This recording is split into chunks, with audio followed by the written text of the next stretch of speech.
नमस्कार, आप देख रहे हैं रब्जी लाइव और मैं हूं अभिषेक मिश्रा। बिहार के राजनीतिक गलियारों से इस वक्त एक बड़ी खबर सामने आ रही है और खबर बताने से पहले आपकी स्क्रीन पर एक तस्वीर है ताकि आप ये समझ पाएं कि ये वाकई बड़ी खबर है। और खबर क्या है? दरअसल खबर उपेंद्र कुशवाहा को लेकर है, भारतीय जनता पार्टी को लेकर है और एनडीए में सीट बंटवारे को लेकर है। देखिए, वाकई एनडीए में सीट बंटवारे की पेचीदगी ऐसी पेचीदगी है जो फिलहाल सुलझती हुई नजर नहीं आ रही है। एनडीए में सीट बंटवारे का जो मसला है वो हल होता हुआ नजर नहीं आ रहा है। भारतीय जनता पार्टी अपने सहयोगियों को मनाते मनाते हांफने लगी है। एक को मनाए तो दूजा रूठ जाता है वाली स्थिति है एनडीए के खेमे में। देने के लिए बीजेपी के पास सीटें नहीं है क्योंकि अधिकतम सीटों पर खुद लड़ना है। 16-17 सीटों पर जेडीयू लड़ेगी, बीजेपी उतनी ही सीटों पर लड़ेगी। वैसे में 5-6 सीटें या मैक्सिमम 8-10 सीटें बचती हैं देने के लिए सहयोगी दलों के पास, और डिमांड सहयोगी दलों की जो है उसके हिसाब से 50 सीटें होनी चाहिए। बिहार में लोकसभा की 40 ही सीटें हैं।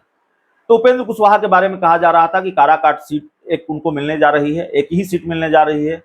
इससे भी वो नाराज हैं। और सीतामढ़ी की लोकसभा सीट पर भी उनकी दावेदारी है। सीतामढ़ी लोकसभा सीट पर लगातार उनके करीबी नेता, उनकी पार्टी के बड़े नेता, राष्ट्रीय महासचिव माधव आनंद एक्टिव हैं। वहां लगातार कार्यक्रम चल रहा है उपेंद्र कुशवाहा की पार्टी राष्ट्रीय लोक मोर्चा का। उपेंद्र कुशवाहा भी लगातार वहां एक्टिव हैं। तो या तो उपेंद्र कुशवाहा खुद लड़ना चाहते हैं सीतामढ़ी सीट से या माधव आनंद को लड़ाना चाहते हैं, लेकिन दावेदारी तो सीतामढ़ी और काराकाट दोनों पर है। खबर यह है कि सिर्फ काराकाट की सीट मिलने जा रही है और एक ही सीट मिलने जा रही है और कोई सीट उपेंद्र कुशवाहा को नहीं मिलने जा रही है। उपेंद्र कुशवाहा जब प्रधानमंत्री के कार्यक्रम में भी शामिल नहीं हुए, जबकि उनकी पार्टी की तरफ से आधिकारिक तौर पर यह जानकारी दी गई थी कि वो प्रधानमंत्री के कार्यक्रम में शामिल होंगे, तब यह माना गया कि उपेंद्र कुशवाहा वाकई नाराज हैं, ये सवाल उठने लगे। लेकिन आज भारतीय जनता पार्टी के पूर्व अध्यक्ष, बीजेपी के सांसद संजय जायसवाल उनको मनाने पहुंचे थे, उनसे मुलाकात की है उन्होंने।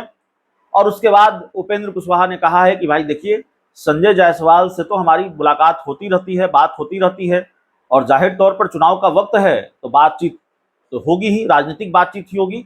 उन्होंने दावा किया है उपेंद्र कुशवाहा ने कि सब कुछ ट्रैक पर है, एनडीए में सब कुछ ठीक है, कहीं कोई नाराजगी नहीं है।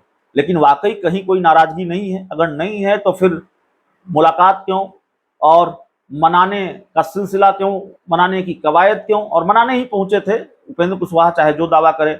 एनडीए में जब तक सीट बंटवारे का आधिकारिक तौर पर ऐलान नहीं हो जाएगा तब तक ये कहना मुश्किल है कि एनडीए में ऑल इज वेल है और एनडीए में सब कुछ ट्रैक पर है, भले ही इसका दावा उपेंद्र कुशवाहा करें। बहुत बहुत धन्यवाद।